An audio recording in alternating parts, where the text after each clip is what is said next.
Paulo, lembre-se, está corrigindo os desvios de uma igreja, a igreja em Corinto. Eles foram enriquecidos com todos os dons, palavra e sabedoria, mas eles se desviaram do propósito do Senhor e se dividiram por preferências ministeriais. Vocês se lembram disso, né? A cidade de Corinto era uma cidade muito importante na Grécia Antiga. Era a segunda cidade mais importante e a primeira era Atenas. Corinto era uma cidade comercial e ali passavam gente de todas as culturas da época, especialmente por causa do mercado. Por um lado, isso é bom no aspecto econômico, mas no aspecto negativo, eles recebiam a influência de todos que chegavam ali.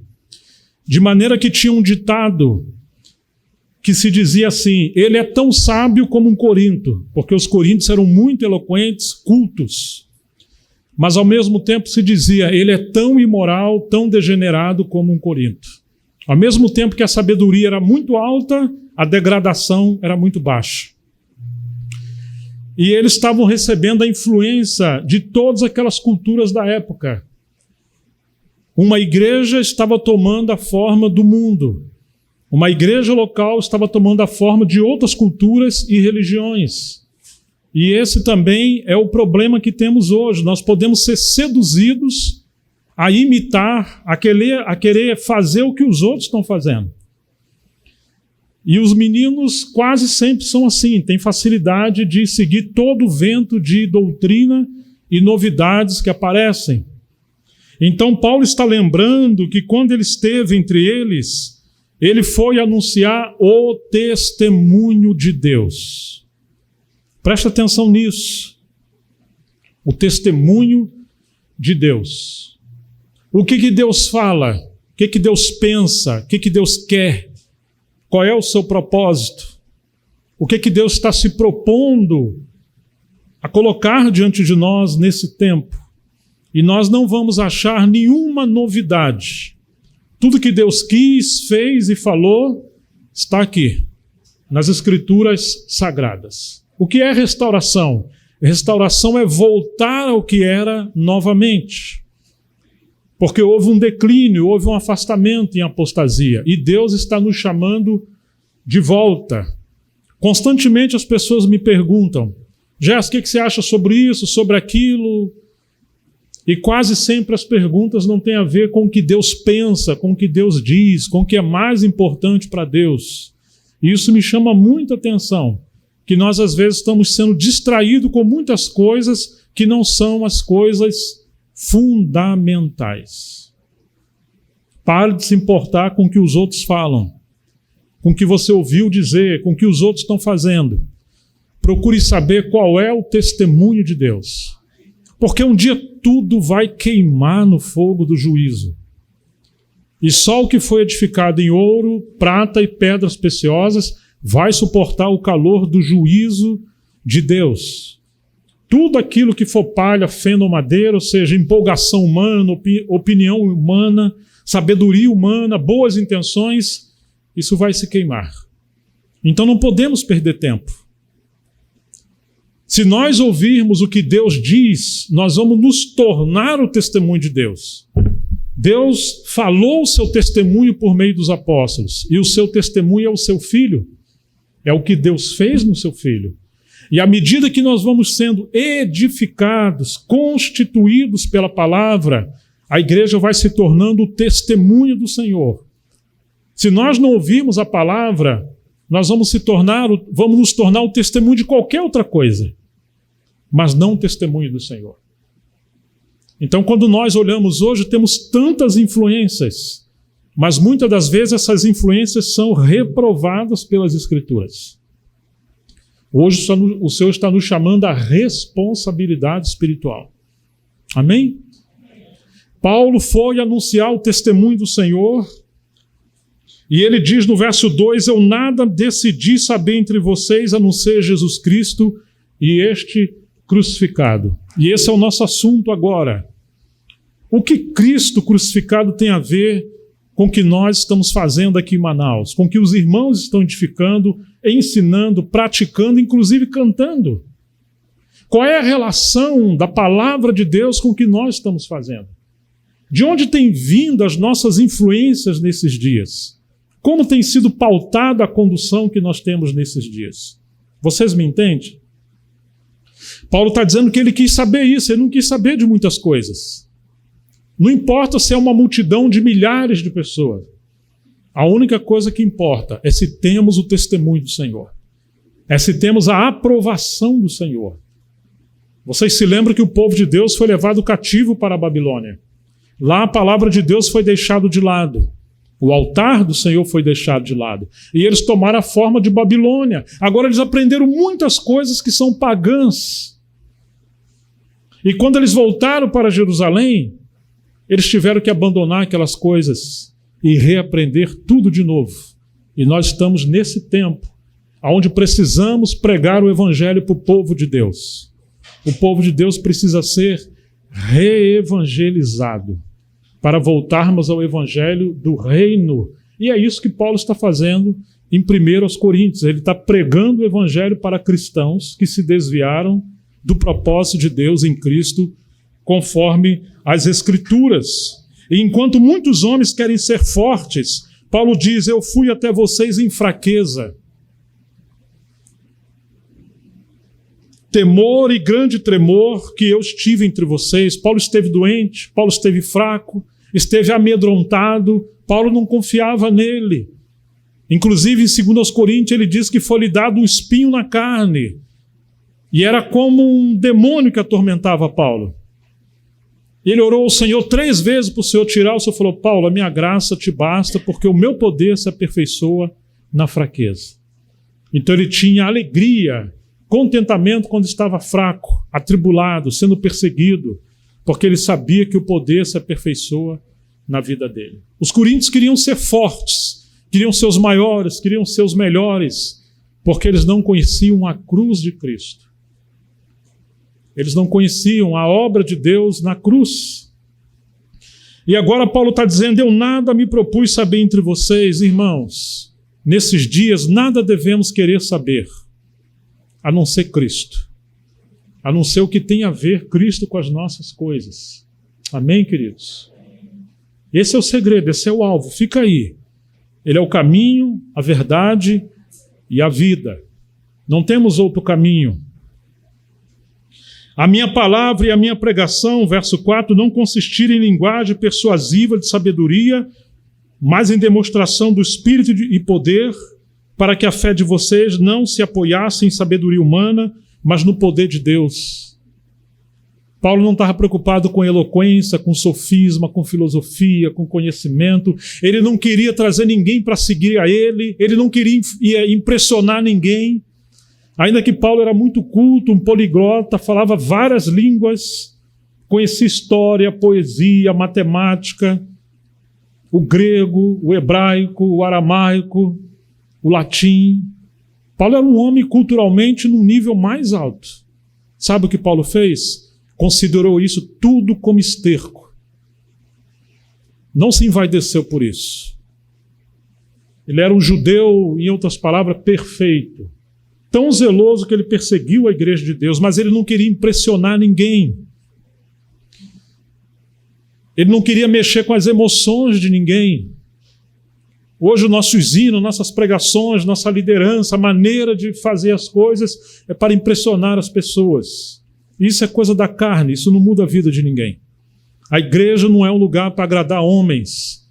A igreja é um lugar para agradar a Deus. Nossa música, nosso cântico é para a glória de Deus. O Espírito Santo nos conduz a adorar Jesus Cristo. E o encargo dos irmãos do louvor é centralizar tudo em Cristo e até cooperar com a palavra. Não é agradar pessoas. Não é cantar o que mais gostamos, o que mais nos sentimos bem. A religião faz assim. Babilônia faz assim. A igreja é um lugar de quebrantamento, de humildade, de santidade, para que a presença de Deus, não o emocionalismo, venha conduzir as nossas reuniões. Temos que aprender como ter um culto bíblico, que aprova, que Deus se agrada. Eu sugiro aos irmãos, quando vocês chegarem, mesmo antes da reunião, que não haja empolgação. seja um espírito de oração, se preparando para esse momento da palavra. Com todo respeito, que os irmãos da música deixem os instrumentos desligados. Ensaie qualquer dia da semana, qualquer horário, não no dia do culto ao Senhor. Que não haja tumulto, que não haja inquietação, que não haja barulho. Paulo disse, tirem do meio de vós toda a gritaria, porque o Espírito Santo ele é comparado a uma pomba. E se a gente for muito agitado, a pomba vai embora. Ficamos cheios de alma, mas sem a presença do Espírito Santo entre nós. Seriedade com as coisas do Senhor. É isso que Paulo está falando para nós. Então Paulo vai dizer, no entanto, verso 6, transmitimos sabedoria entre os que são maduros. Não quer dizer que Paulo anula a sabedoria, mas quer dizer que quando estamos no meio de pessoas simples, nós temos que ser simples. Mas não, porém, a sabedoria deste mundo, e nem a dos poderosos dessa época, que são reduzidos a nada. Pelo contrário, transmitimos a sabedoria de Deus em mistério, a sabedoria que estava oculta e que Deus predestinou desde a eternidade para a nossa glória. Nenhum dos poderosos deste mundo conheceu essa sabedoria, nenhum daqueles grandes filósofos da época e os anteriores, porque se a tivesse conhecido, jamais teriam crucificado o Senhor da glória, mas como está escrito, nem olhos viram, nem ouvidos ouviram, nem jamais penetrou em coração humano o que Deus tem preparado para aqueles que o amam. Deus, porém, revelou isso a nós por meio do Espírito, porque o Espírito sonda todas as coisas, até mesmo as profundezas de Deus. Deus nos deu o Espírito Santo para conhecermos as profundezas de Deus. Mas nós temos encontrado pessoas falando muito do diabo, do satanismo, do inferno. Quantas pessoas sendo arrebatadas ao inferno? Alguém foi arrebatado 13 vezes ao inferno. As livrarias estão cheias de misticismo, de tanto engano. E as pessoas estão sendo seduzidas a conhecer um conhecimento, não das profundezas de Deus, porque se você prescrutar as profundezas de Deus pelo Espírito Santo, você vai encontrar Cristo Jesus, o assunto de Deus.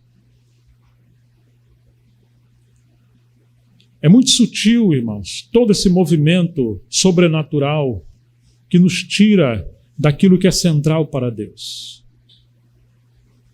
Precisamos nos aquietar, levar as coisas de Deus a sério. Pois quem conhece as coisas do ser humano, a não ser o próprio espírito humano que nele está, assim também ninguém conhece as coisas de Deus, a não ser o Espírito de Deus. E nós não temos recebido o Espírito do mundo, e sim o Espírito que vem de Deus, para que conheçamos o que por Deus nos foi dado gratuitamente. Disto também falamos, não em palavras ensinadas pela sabedoria humana, mas ensinadas pelo Espírito, conferindo as coisas espirituais com as Escrituras, com coisas espirituais. Eu não estou querendo dizer que não existe batalha espiritual, que não exista satanismo, que não exista bruxa e bruxos. O que eu estou querendo dizer é que nós somos chamados para conhecer a Deus, e devemos confiar na soberania de Deus. E devemos nos aprofundar nas Escrituras.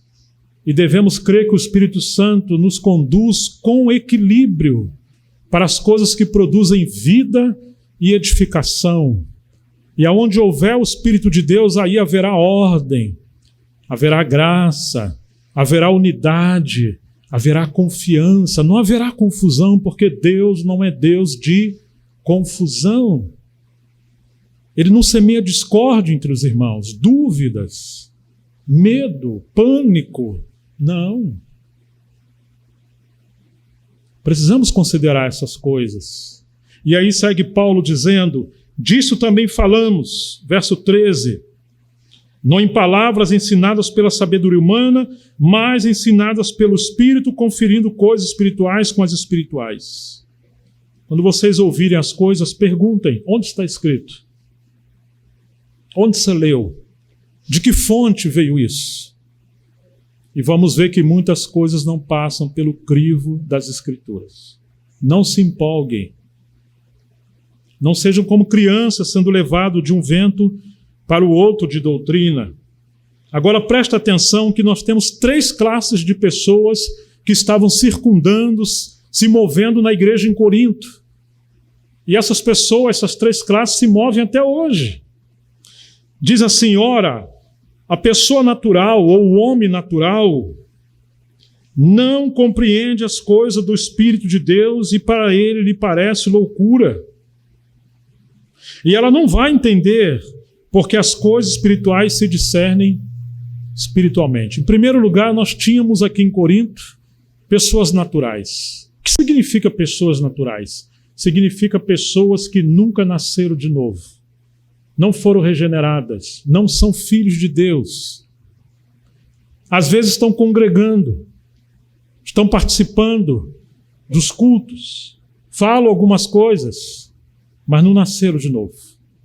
E às vezes essas pessoas têm influência na igreja, mas não é uma influência que vem de Deus e sim do inimigo. Não é o fato de você ter nascido num lar evangélico, ser sobrinho de um irmão, de uma irmã, ou filho, ou frequentar uma congregação que você é filho de Deus. Não. É o fato de ter conhecido o evangelho bíblico e ter se arrependido dos seus pecados. Entender o juízo de Deus que caiu sobre a humanidade, do amor de Deus em Cristo que o levou à cruz. E agora cremos nele e abandonamos o mundo, o pecado, e recebemos a graça de Deus e vamos viver uma vida que agrada a Deus. Agora, se você vive para você, se você não aceita ser pastoreado, se você quer andar do jeito que você quer, se você não ama a palavra de Deus, e se você vive levianamente a sua vida e não quer que ninguém interfira, você não nasceu de novo. Você foi convencido. Você está sendo enganado. E desse jeito você vai para o inferno. E alguém precisa te falar a verdade. Um filho de Deus tem fraqueza, nós temos fraqueza. Nós não somos perfeitos. Mas quando nós pecamos, nos entristecemos. Essa é a marca de um filho de Deus. Quando temos problema com os irmãos, ficamos entristecidos. Porque o Espírito Santo é o espírito de unidade, de comunhão.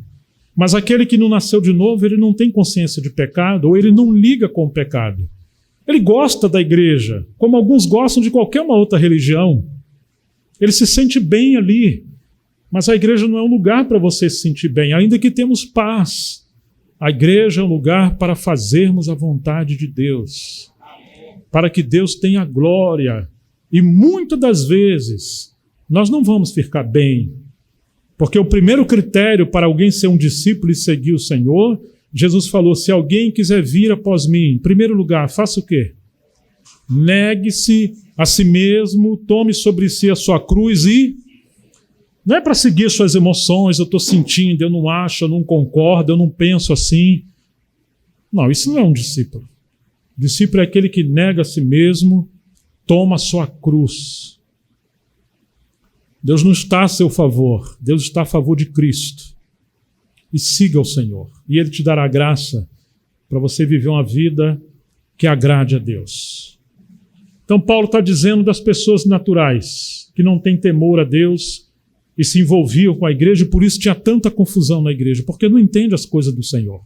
Vão querer agradar elas mesmas. Elas não podem entendê-las porque as coisas espirituais se discernem espiritualmente. Versículo 14, o final. Verso 15. Porém, o homem espiritual julga ou discerne todas as coisas, mas ela não é discernida por ninguém. Então, em segundo lugar, nós temos as pessoas amadurecidas. Elas nasceram de novo e foram constituídas pela palavra, lavadas, amadurecidas pela palavra. Elas não confiam nelas, nem nos seus sentimentos, nem nos que estão vendo, nem no que os outros falou. Não. Ela sabe que nela não habita bem algum. ela confia de fato na graça de Deus e segue uma vida que agrada a Deus. Um homem espiritual, uma mulher espiritual, é alguém que não se conduz a si mesmo, a seu bel prazer. Ela desconfia de si. Ela está seguindo Deus conforme a palavra de Deus. E ela sabe que qualquer coisa, por mais espetaculosa que pareça ser, mesmo que desça fogo do céu, ela não vai se impressionar com isso. Ela está procurando uma pessoa, essa pessoa é o Senhor. Ela crê em milagres, mas não é seduzida por milagres. Ela não é conduzida por essas coisas. Qualquer coisa que contraria as Escrituras, não podemos seguir. Então, como a igreja é a casa de Deus, o lugar onde o Espírito Santo habita, precisamos de homens e mulheres cheias do Espírito Santo para poder nos conduzir, nos guiar, nos ajudar, nos conduzir nas coisas que agradam a Deus. Onde estão irmãos e irmãs espirituais que conheçam ao Senhor? Essa é a segunda classe de pessoas. Pois quem conheceu a mente do Senhor, verso 16, para que possa instruir, nós, porém, temos a mente de Cristo, ou seja, nós os espirituais. Todos os cristãos receberam a mente de Cristo. Mas aqueles que ainda são carnais, que é o terceiro grupo que vai aparecer, eles seguem sua cabeça, sua opinião. E aí temos um problema. Olha o finalzinho do 15. Diz que a pessoa espiritual não é julgada ou discernida por ninguém. As pessoas que não são nascidas de novo têm dificuldade com os espirituais. Vai achar que os espirituais são legalistas, são justiceiros, são chatos. Ou às vezes acham que são carnais, porque são livres no Senhor. Mas não, eles andam com Deus. Eles querem uma vida séria com Deus. E aí temos a terceira classe de pessoas, que se encontra no capítulo 3, verso 1. Eu, porém, irmãos, está falando para os cristãos, não pude falar a vocês como a pessoas espirituais, e sim como a carnais, como a crianças em Cristo. Está vendo a terceira classe? Nasceram de novo, são filhos de Deus, mas são espirituais ou carnais? São carnais. O que é uma pessoa carnal? É uma pessoa que anda segundo os seus sentimentos, sua mente, sua vontade, suas sensações, sua alma. E como a alma é traiçoeira. Então esses cristãos de Corinto estavam com grandes problemas. Por quê? Porque Paulo está dizendo que eles eram meninos. Meninos, vocês sabem. Eles querem que o mundo inteiro gire em torno deles. Infelizmente, nós criamos os nossos filhos muitas vezes de uma forma inadequada. Talvez a primeira palavra que você deveria ensinar uma criancinha é a palavra não. Vai ajudar muito ela. Que ela nasceu para aprender a obedecer e não pode seduzir, sabotar o seu pai e sua mãe pelos seus sentimentos para fazer o que ela quer. Tadinha, a gente fala assim. E você começa a fazer a vontade dos seus filhos desde criancinha. Com 1 ano ela manda na sua casa. Domina o pai e mãe. E às vezes quem governa a casa são os filhos. Porque os filhos não treinaram os seus filhos para serem quebrados, preparados para a obediência. Eles fazem tudo que os filhos querem. Poupam seus filhos do sofrimento. Seus filhos crescem mimados e rebeldes. E quando eles crescerem, não pode trabalhar em lugar nenhum porque não quer estar debaixo de autoridade, não cumpre horário, são piores alunos. E se eles não obedecem à autoridade quando são crianças, eles vão para o inferno porque não vão obedecer a Deus, nem os pastores, nem o evangelho, porque você estragou o seu filho, agradando e mimando o ego do seu filho desde pequeno. Crie o seu filho para obedecer. Crie um menino não para ser uma florzinha, porque, infelizmente, há tantos efeminados hoje, com todo respeito, mas as mães estragam poupando os seus filhos.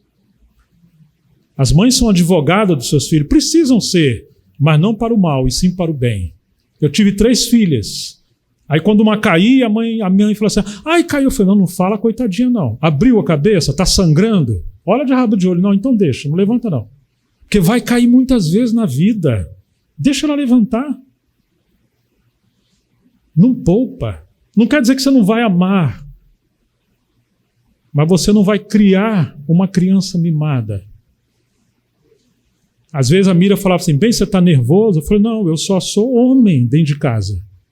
E tem hora que o pai ele tem que falar com autoridade. Mas às vezes as mães ficam contra os filhos, contra os maridos e poupam os pais. E quando os filhos crescem e não obedecem os seus pais, aí vem pedir oração. Aí é um problema sério. Quantos cristãos hoje, se você exortar eles, eles vão embora? Sabe o que é isso? Cristão mimado, se é que nasceram de novo. Nós precisamos que os homens aprendam a ser homem, para de ser mimado. Olhe comigo, 1 Coríntios 16, verso 13. Eu falo isso com amor e por bem de vocês, homens. Porque o mundo está sendo efeminado. E isso não pode acontecer na igreja. 1 Coríntios 16, 13. Alguém pode ler bem alto, assim, quem tem a revista e atualizada, por exemplo? Sede vigilantes, permaneceis firmes na fé, portai-vos varonilmente, fortalecei-vos. Obrigado. Tem uma versão que diz assim, portai-vos como homens. O que é varonilmente? É homem, é ser varão. Portai-vos como homens. Agora você olha no olho de um irmão hoje e fala, irmão, preciso falar algo com você. Olha, aquilo ali não foi bom que você fez. Pronto. Que Deus tenha misericórdia de nós, irmãos. Que nós precisamos ser amadurecidos. As mulheres precisam de homens dentro de casa. Homens precisam ser provedores. Infelizmente, hoje as mulheres estão sendo mais cabeça que os homens e os homens sendo mais banana do que as mulheres. Aqui existe uma linguagem chamada marido de aluguel? Ou não? No Sudeste existe. Sabe o que é? O homem não conserta um chuveiro, uma goteira na pia, um ar-condicionado de um carro. Nada, fica tudo largado lá. A mulher que se vira. E se ela não fizer, a casa vai cair. Faz isso não, irmãos. Você deve ser o cuidador e protetor da tua esposa e dos seus filhos. Você deve botar a casa em ordem. Você não pode deixar a sua esposa passar por sufoco. O marido deve cuidar da sua esposa. Eu falo isso porque essa é a nossa luta de todo homem. Às vezes somos um grande empresário e péssimo marido. Temos muitos amigos, mas não somos amigos dos nossos filhos. Gastamos muito tempo no trabalho, mas não conseguimos cultivar relacionamento entre marido e mulher. Às vezes queremos mais cultos na igreja, porque temos ativismo e somos religiosos, mas não temos tempo de qualidade com a família. Precisamos sair juntos, ter o tempo de marido e mulher, namorar. Os filhos têm que saber que a mulher tem o primeiro lugar. Filho não deve dormir no meio do casal, desde pequeno. Ela é a rainha do lar. É a sua namorada. E assim devem ser as coisas. Os filhos precisam saber disso. Que a casa tem governo, tem cabeça. E vai criar os seus filhos para um dia eles ir embora. Serem melhores do que eles. Mas não manipular os pais por sentimentalismos. Não dê moleza para os seus filhos. Ensine eles a ser os melhores. Ensine eles a lavar a louça, arrumar o quarto. Por que a mulher tem que fazer tudo? Por que os pais têm que fazer tudo? Por que as mães querem mimar os filhos até grande? Ai, meu filhinho, o cara é quase um dinossauro enorme. Faz isso não. Hoje nós temos muitos problemas na igreja porque os homens não aprenderam a ser homens e as mulheres não aprenderam os seus papéis de mulheres. Aí por isso que temos uma igreja tão deteriorada como nós temos hoje. Que Deus tenha misericórdia de nós. Amém? É tempo de voltar para dentro de casa, viu, irmãos? E a gente cultivar uma vida mais ordenada nos nossos lares. Temos 3 filhas. A que menos foi disciplinada com vara é que passou a dar mais problema para nós. Foi a caçula. É um amor. amamos nossa filha, mas quantas das vezes nós equivocamos as coisas, porque afrouxamos, né? Queremos dar para os nossos filhos o que nós não tivemos, e estragamos nossos filhos. Não, ele tem que merecer. Falava para os filhos, ó, você vai ter educação, alimentação e cuidado. Agora, vaidade, tênis de marca, você pode ter, mas você vai trabalhar para ter. Porque eu com 8 anos comecei a trabalhar, 9 anos comecei a trabalhar, não tive vida boa. Agora dá tudo para os seus filhos, você vai ver o que vai acontecer. Eles não vão valorizar. E eles vão casar e você vai ter que sustentar eles, vai ter que sustentar os seus netos também. Se é que eles não vão morar dentro da sua casa. E você está errado. Vamos voltar para a palavra. Que Deus tenha misericórdia de nós. Ele sabe por que eu abri esse parênteses. Mas aqui nós temos no capítulo 3 a terceira classe, que são os meninos. Homens de 40, 50, 60 anos e são meninos. E mulheres também. As criancinhas. Tira um brinquedo de uma criança, ela vai chorar. Às vezes uma boneca pode estar ali, uma bola. Ninguém está mexendo. Se um pegar, as outras vão querer. Infelizmente, a família girou em torno da criança desde pequeno, né? E hoje na igreja, quantas crianças nós temos? Tem que ser a música que a gente gosta, o culto que a gente gosta, os pastores que a gente gosta, os ensinamentos, tudo é para nós. Quando vamos deixar as fraldas e passar a ser pessoas que passemos a cuidar dos outros e não agradar a nós mesmos? Infelizmente, o maior problema que nós encontramos hoje em muitos lugares são os mais velhos. Não são os novos convertidos. São aqueles que já caminham há mais tempo e deveriam estar amadurecidos e frutificando. Mas ainda estão cheios de picuinha, cheios de coisinha, cheios de não me toque. Então ele está falando dos cristãos que eram carnais porque viviam segundo os seus sentimentos, não segundo a palavra de Deus.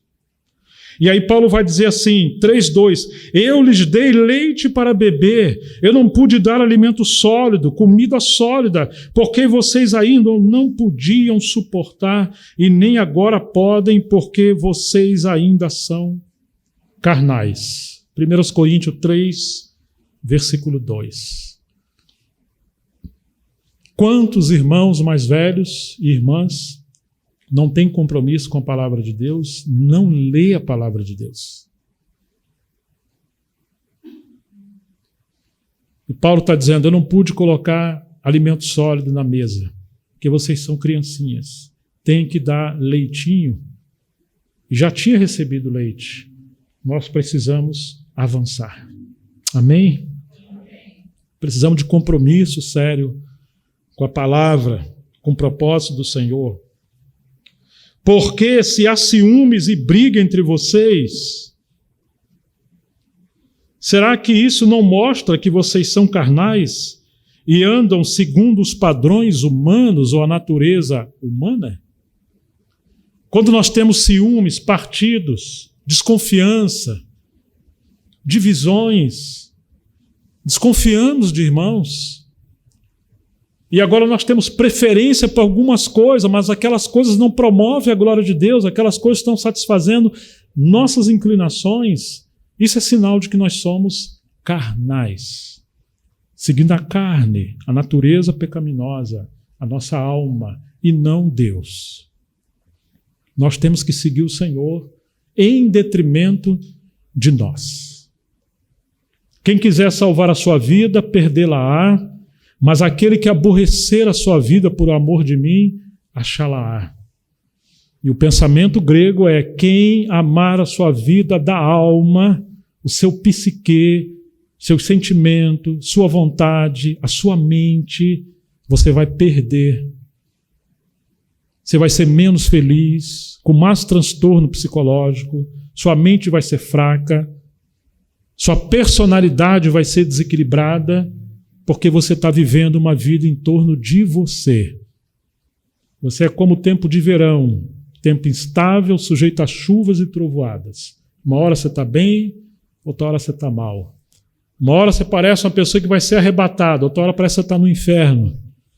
Um dia você está feliz com todo mundo, outro dia você está com raiva de todo mundo. Uma hora você ama a esposa, os irmãos, outra hora você quer matar. Esse é um cristão da alma. Precisa de libertação. Tá certo?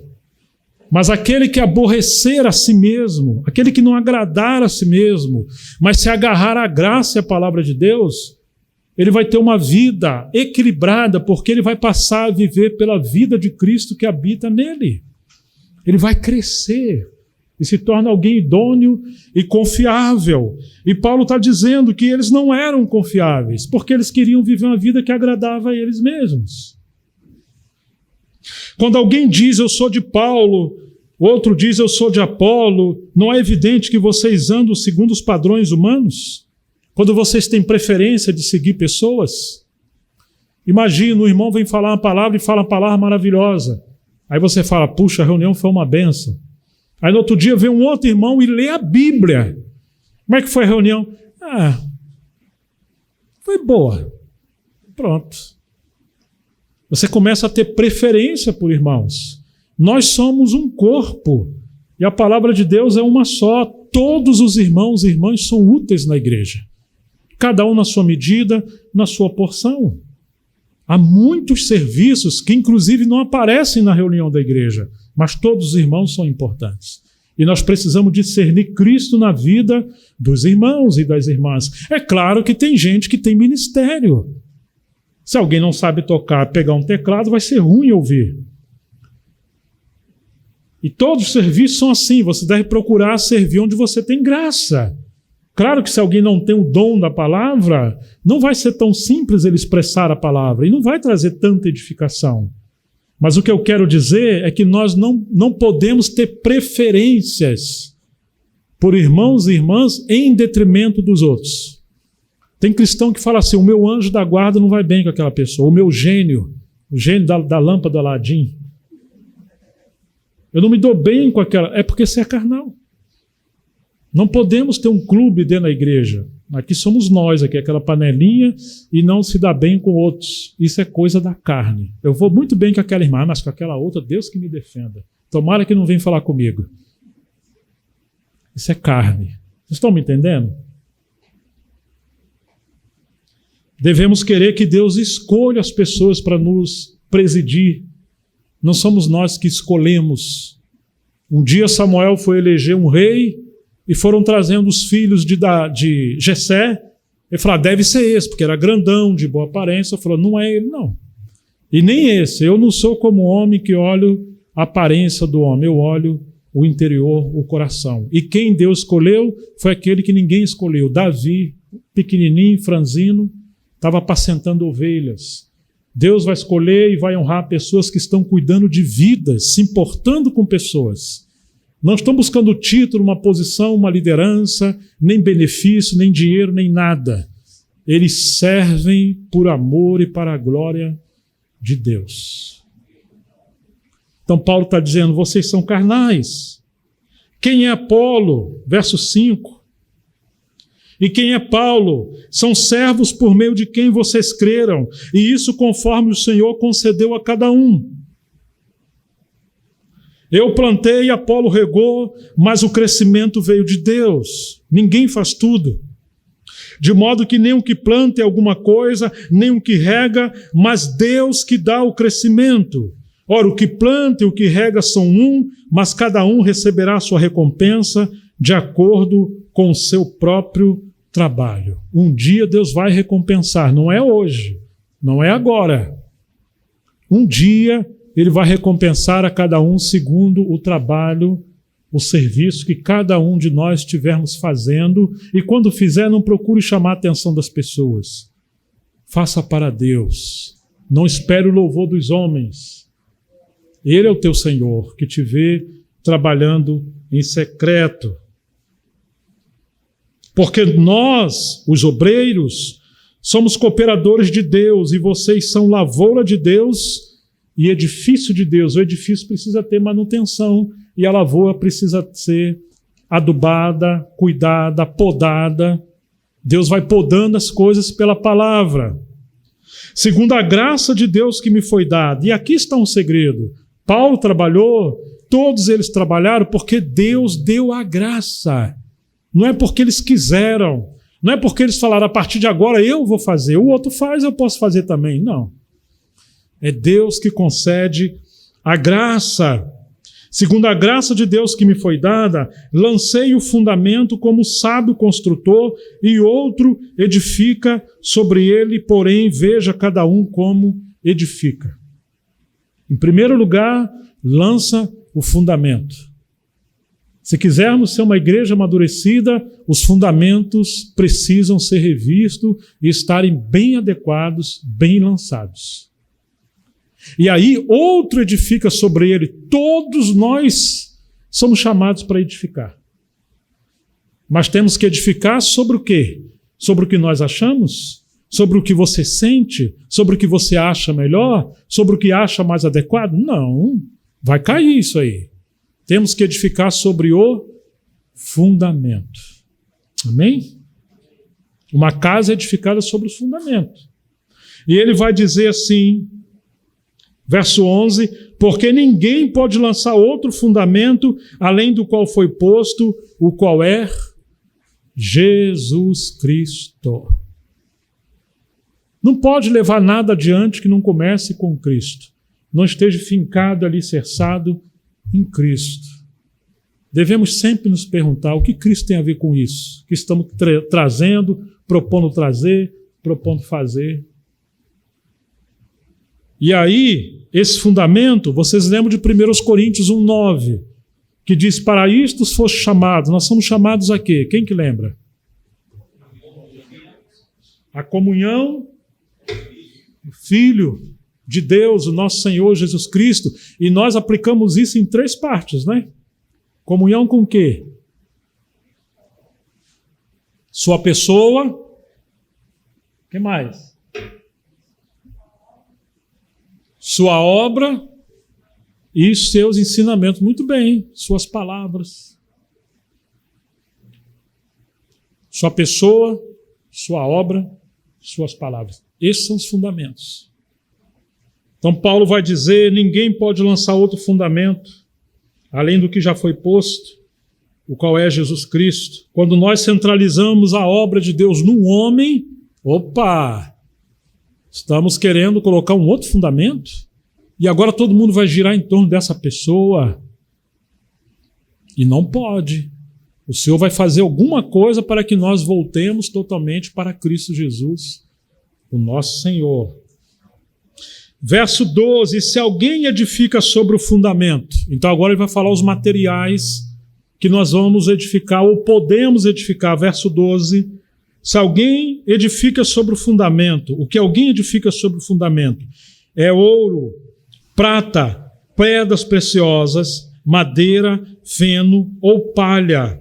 A obra de cada um se tornará manifesta, pois o dia a demonstrará. O dia está com letra maiúscula ou minúscula na sua Bíblia? Esse dia é o dia da vinda do Senhor, quando haverá um tribunal. E todos os cristãos vão comparecer perante o tribunal de Cristo. Ok? Em 2 Coríntios 5,10, é um versículo que você não precisa abrir, se você estiver anotando, você pode anotar. Ele diz que todos nós vamos comparecer perante o tribunal de Cristo. E cada um vai dar conta daquilo que tiver feito enquanto esteve nesse corpo. 2 Coríntios 5,10. Tribunal de Cristo. Na Bíblia nós temos o tribunal de Cristo e o tribunal de Deus. Em Apocalipse é chamado do trono branco. O tribunal de Cristo é quando ele voltar para o seu povo. Aí cada um de nós vamos comparecer perante ele. No passado, a família era reunida, o pai ficava diante de um tribunal, que em grego chama-se bema. Era um tribunal de julgamento dos filhos. O pai delegava responsabilidade para os seus filhos, com a herança do seu pai. E os filhos tinham que multiplicar os seus talentos, cuidar das suas responsabilidades, e um dia eles iam prestar conta. Não era igual hoje, que os pais fazem tudo pelos filhos, não. Eles ensinavam os filhos a trabalhar desde pequeno. Não é hoje que você dá uma mesadinha e ele gasta o que ele quer. Não. Ensina ele primeiro a ofertar para o Senhor, para ele não ser avarento, e ele negociar e ganhar dinheiro com o que ele está ganhando. Pode comprar o sorvetinho, etc., mas ensine ele a administrar. Então ele vai ser um gastão. E agora o pai reunia a família, eles iam prestar conta em tudo que eles estão fazendo. Então os filhos aprovados recebiam recompensa e os filhos reprovados recebiam disciplina. Estão me entendendo? E aí você tem aqui os 6 materiais que se pode edificar a casa do Senhor sobre o fundamento. Versículo 12. Quais são esses materiais que nós podemos edificar? O primeiro é ouro, o segundo, prata e o terceiro. Se o ouro, ou a prata, ou a pedra preciosa passar no fogo, ela é queimada ou esses materiais prevalecem? Eles vão ser purificados, mas eles vão sobreviver. O ouro na Bíblia representa a natureza de Deus. A prata representa a redenção. Judas traiu Jesus por 30 moedas de prata. E lá no Velho Testamento, a prata representa a redenção, o preço ou o sacrifício do Senhor na cruz. E as pedras preciosas representam a obra do Espírito Santo em nossas vidas. Nós somos feitos do pó da terra. Quando nascemos de novo, nos tornamos uma pedra viva. E quando o Espírito Santo aplica a cruz e a palavra em nossas vidas, vamos sendo transformados de pó em pedra e de pedra em pedras preciosas. Teremos valor espiritual. Amém? É a obra de Deus em nossa vida se permitirmos o Espírito Santo trabalhar em nós, aplicando a disciplina da cruz e da palavra, seja na igreja, seja no casamento, seja o meio que Deus quiser usar, ele usa a palavra e a disciplina espiritual. Usa a sogra também, usa tudo que ele quiser. Mas nada disso é o nosso problema. Nosso ego é o nosso problema. Oh, amados irmãos, esses materiais é que nós temos que construir. Mas além de ouro, prata e pedras preciosas, temos mais 3 materiais. O que são? Palha, feno e madeira. Sobrevive ao fogo? Por isso que ele fala, veja cada um como edifica. Já pensou você está fazendo algo que você acha que está agradando a Deus e lá no final aquilo ser queimado e você sofrer a disciplina? Então não corra, não confie em você. Volte-se para a palavra, volte-se para a graça, procure servir a Deus com seriedade, não agrade pessoas, nem o que os outros estão fazendo. Nós somos chamados para agradar a Deus. E segue o texto dizendo, a segunda parte do verso 13, porque será revelada pelo fogo, e o fogo provará qual é a obra de cada um. Se aquilo que alguém edificou sobre o fundamento permanecer, esse receberá recompensa. Uau! Nós vamos ser recompensados se o que estivermos fazendo for uma obra que agrada a Deus. Se estivermos edificando sobre o fundamento e não sobre os nossos sentimentos, nem a nossa opinião. Versículo 15. Se a obra de alguém se queimar, esse sofrerá. O que é que ele vai sofrer? Dano, prejuízo. Uau!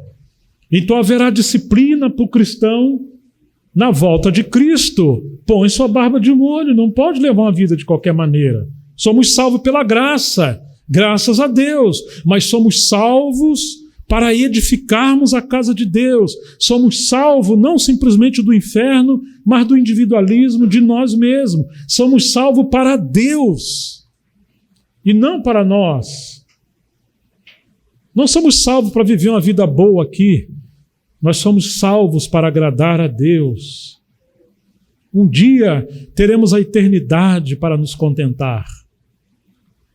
O A.W. Tozer, um profeta que escreve muito bem, no século XX, ele diz, entre ser feliz e seguir a verdade, eu fico com a verdade, porque eu terei toda a eternidade para ser feliz. Se você buscar ser feliz hoje contra a vontade de Deus, você vai ser infeliz e vai sofrer a disciplina, porque para o cristão ser feliz é viver uma vida que agrada a Deus, na presença de Deus. Então a nossa obra pode ser queimada hoje, mas sobretudo quando o Senhor voltar. Ele sofrerá dano, porém ele mesmo será salvo, contudo, passando através do fogo. Uau! Quando o Senhor voltar, ele vem como chamas de fogo. E nós vamos passar pelo fogo do juízo, do tribunal de Cristo. Se as obras forem sentimentais, carnais, que não tem nada a ver com Deus, elas vão se queimar. E você e eu vamos passar pelo fogo. Se acharmos que nascemos de novo e somos salvos e não formos, nós também seremos queimados e condenados. Mas queira Deus que todos nós sejamos salvos, somos salvos. Mesmo que as obras se percam, espero que não, mas que aquele dia nem que saiamos queimados do outro lado por passarmos no fogo do juízo. Mas só passaremos pelo fogo e seremos recebidos pelo Senhor se o nosso fundamento for de fato a obra de Deus em Cristo que produz a salvação. Ninguém se salva e ninguém permanece salvo por esforço humano. É um equívoco alguns que acham, não, hoje eu estou salvo, mas eu briguei com a minha esposa depois do almoço, eu pequei, eu acho que nesse momento, se eu voltar, eu perdi a salvação. Você não sabe o que é salvação. Assim como você está sendo sustentado por essa cadeira, assim é a salvação na graça de Deus. É Ele que nos sustenta. Não são nossas obras. O Senhor diz que as ovelhas estão nas suas mãos e das suas mãos ninguém as arrebata. Deus nos predestinou em Cristo Jesus. Ele nos elegeu nele. Não fomos nós que iniciamos a salvação. É Ele que veio a nós e gerou arrependimento, fé, e porque cremos, somos salvos. Podemos dizer que o fundamento aqui é a obra de Deus em Cristo. O fundamento. E a edificação é a nossa obra depois que fomos salvos em Cristo. Duas coisas. Fundamento e edificação, ok? O fundamento é a obra de Deus em Cristo, e a edificação é a nossa obra que estamos edificando em Cristo sobre o fundamento. Pela obra de Deus em Cristo, somos salvos. Mas pela nossa obra em Cristo, o que é a nossa obra? É o nosso serviço, é o nosso caráter, é a nossa santidade, é a nossa obediência, é tudo aquilo que fazemos para Deus. O que fizermos para Deus como ouro, prata e pedras preciosas, isso é chamado de edificação, isso vai gerar galardão, recompensa. A obra de Cristo produz salvação e a nossa obra em Cristo produz galardão. Ok? Fundamento e edificação. Fundamento é a obra de Deus em Cristo. A edificação é a nossa obra para Deus por meio de Cristo. Só que todos nós estamos edificando, mesmo aqueles que não estão servindo a Deus com inteireza de coração. Só que uns estão edificando na casa de Deus com ouro, prata e pedras preciosas. Outros, infelizmente, estão trazendo palha, feno e madeira. Estão agitando pessoas, estão fazendo coisa, mas Deus não tem nada a ver com isso. E o fogo é que vai determinar. Só que hoje, examinando, como ele diz, comparando as coisas espirituais com as espirituais, nós podemos saber o que era a obra de Deus e o que não é a obra de Deus, para não termos que esperar chegar aquele dia e sermos julgados e condenados pelo Senhor. Eu não estou falando de perda de salvação. Eu estou falando de um tribunal de Cristo que será como um fogo e nós receberemos recompensa quando ele disser, servo bom e fiel, foste fiel no pouco, sobre muito eu te colocarei. Ou servo negligente, preguiçoso. E aí, se formos infiéis, nós vamos receber disciplina do Senhor. É isso que esse texto está falando à igreja em Corinto e está falando a nós, porque eles viviam uma vida achando que podia viver do jeito que eles queriam. Estão entendendo? E não pode. Que possamos ter temor hoje para ouvir a palavra do Senhor. Não pode. Deus é um Deus santo. É cheio de graça, mas é justo. E Ele vai requerer de nós. Nós vamos ter que prestar conta do que Ele nos confiou, nossos talentos. Você não pode fazer o que você quer com a sua vida, com o seu corpo, com o seu tempo, com o seu sono, com o seu dinheiro. Você não se pertence mais. Nós pertencemos a Deus e temos que apresentar nossa vida a Deus. Nos ajude a ser mordomo. Sabe, lá no seu trabalho, na sua empresa, ou na sua faculdade, ou no hospital, ou na rua, onde você estiver, ali é o seu púlpito. É o lugar onde a sua vida tem que ser a sua pregação. E às vezes Deus vai colocar a pessoa do seu lado que precisa ser salva, só com um cochicho. Ainda mais agora nesse tempo de crise, né? Você pode pregar o evangelho. Você pode amar as pessoas, você pode tocar, abraçar pessoas. O nosso culto a Deus é 24 horas. Não devemos esperar um dia santo, domingo, no lugar santo, que é esse templo, para ouvir um homem santo, alguém que vai pregar. Não. Todos os dias são santos. E cada um de nós é um lugar santo, porque o santo habita dentro de nós, que é o Senhor. E todos nós temos responsabilidade de servir a Deus com a nossa vida, em todos os lugares, em todos os momentos. Amém? É isso que ele fala. Versículo 16. Vocês não sabem que são o santuário de Deus e que o Espírito de Deus habita em vocês? O templo não é a casa de Deus. O que nós chamamos de igreja não é a igreja. Ainda somos criança quando falamos, nós vamos à igreja, deixei minha Bíblia na igreja. Você pode falar que você deixou a Bíblia na igreja se você conseguir engolir essa Bíblia. Começa comendo assim, 1 João, 2 João, que são pequenininhos. É brincadeira, irmão, não faça isso. Mas nós, às vezes, não entendemos que nós é que somos a igreja. Nós é que somos o lugar santo. E nós temos que exercer a santidade com temor, com a graça de Deus. Amém? Não adianta ser um santo dentro do templo e um demônio na nossa casa.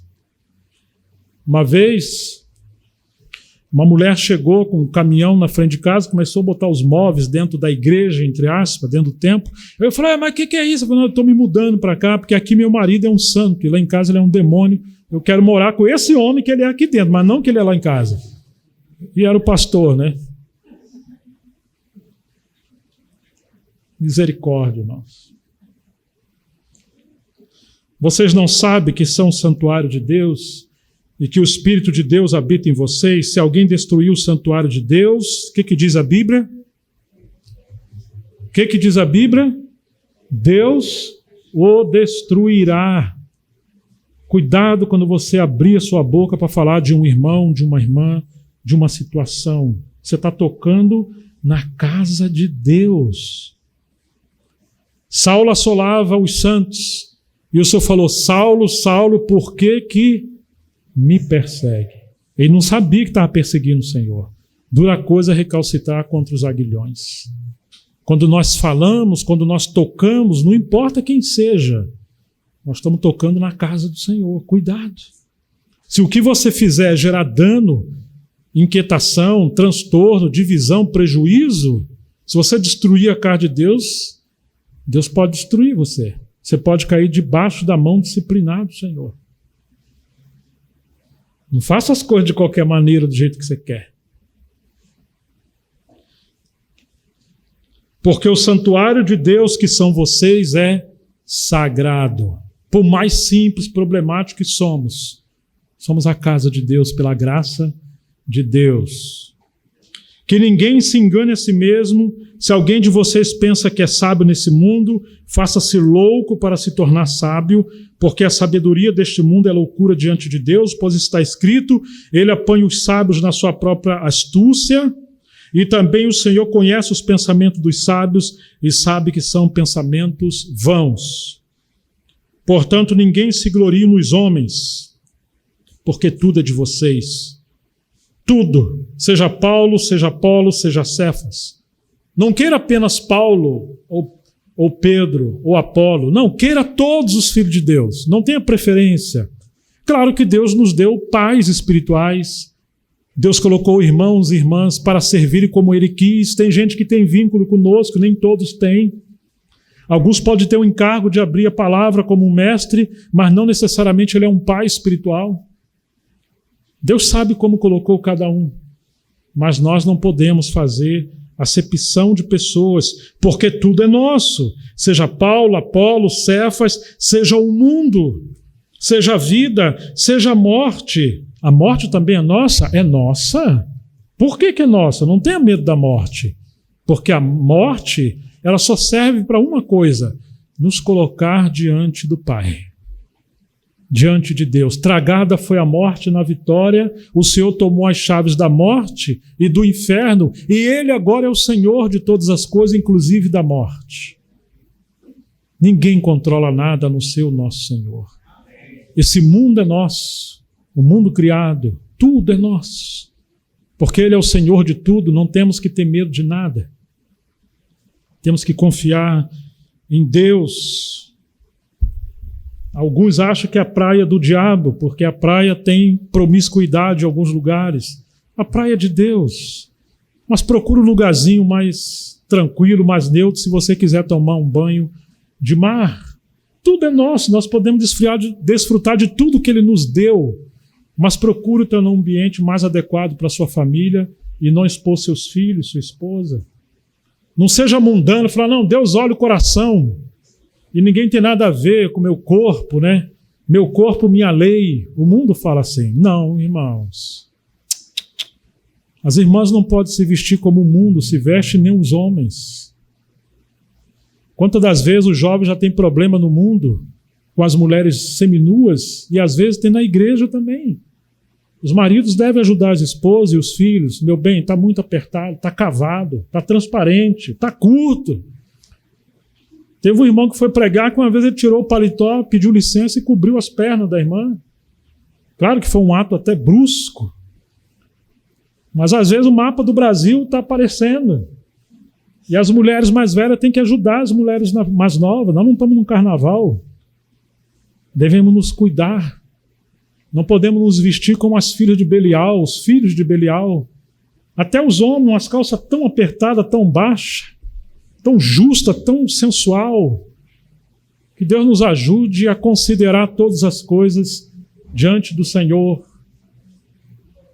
Amém? Amém. É um tempo complicado, irmãos. Os estilistas, a maioria são homossexuais. Muitos deles têm espírito de prostituição. E você põe uma roupa, você está despertando a sensualidade nos outros homens. Imagine homens cobiçando uma mulher casada dentro da igreja, porque ela está despertando a sexualidade em jovens e em outras pessoas. Claro que ninguém tem que olhar e cobiçar a mulher de ninguém, nem a mulher cobiçar o homem de ninguém, mas você tem que evitar ser provocativo. Seu corpo é para o seu marido e o marido para a sua esposa, não para outros. Tá certo? Tem que ser assim. E a gente às vezes precisa falar essas coisas com muita transparência, com todo respeito, porque o mundo está escancarado, né? Ninguém está escondendo nada dos nossos filhos. Tudo é vosso, inclusive o mundo no sentido de mundo físico, mas são coisas que devemos usar com equilíbrio e para a glória de Deus. Seja inclusive as coisas presentes, seja as coisas futuras, tudo é vosso, e vós são de Cristo, e Cristo é de Deus. Então, queridos, temos esses 2 capítulos maravilhosos, onde fala de 3 classes de pessoas que estão se movendo na igreja. Primeiro é o homem natural. O segundo, o espiritual. E o terceiro são os santos carnais, que são aqueles que, embora são salvos, são como meninos briguentos, mimados, estão seguindo seu sentimentalismo, e Deus não pode confiar neles porque eles só querem brincar. Eles só querem se agradar. Que não sejamos assim. e que todos que estiverem transitando entre nós, todos se tornem homem espiritual, mulheres espirituais, todos possam realmente ter um encontro real e genuíno com Cristo, porque recebemos o Espírito Santo para conhecer as profundezas de Deus e nada mais. Ele nos deu dons espirituais, nós ainda vamos falar do capítulo 12, os capítulos 12 e 14, se ele quiser, onde fala do exercício dos dons e do culto na igreja. Mas, sobretudo, o Espírito Santo é para que possamos conhecer as profundezas de Deus e sermos filhos amadurecidos. E aí todos somos chamados a se edificar. O fundamento, quem é o fundamento? É Cristo. E somos chamados a edificar sobre esse fundamento, todos. Mas o material que Deus quer, os materiais são ouro, prata e... O ouro fala da natureza de Deus. A prata, da redenção, a obra do Calvário. E as pedras preciosas é a obra do Espírito Santo em nós. Com isso aí você pode edificar, mas não com a sua carne, com a sua opinião, com a sua sabedoria, com a sua preferência, com as suas emoções. Não tente causar emocionalismo nos irmãos, não. E aí temos isso tudo que são palha, feno, madeira, e um dia tudo vai comparecer perante o tribunal de Cristo e haverá o fogo do julgamento. O que passar pelo fogo e ficar vai receber galardão. E o que se queimar vai receber disciplina. Nós vamos perder e haverá disciplina. Nós seremos salvos. Todavia passaremos pelo fogo. Porque se a base da nossa salvação for Cristo, sim, estamos salvos. Ah, mas se foi uma religiosidade, uma coisa emocional ou só mental, infelizmente não seremos salvos. Salvação é exclusivamente obra da graça de Deus por meio de Cristo. Amém. A obra de Cristo produz salvação e a nossa obra em Cristo produz galardão. São duas coisas em relação à edificação da casa de Deus. Que aqui possamos cooperar com Deus, edificando a casa de Deus com materiais que Ele escolheu. E não apenas em reunião, isso é uma vida em todos os lugares, em todos os momentos. Fala de caráter, fala de serviço, fala de consagração. Que Deus nos abençoe.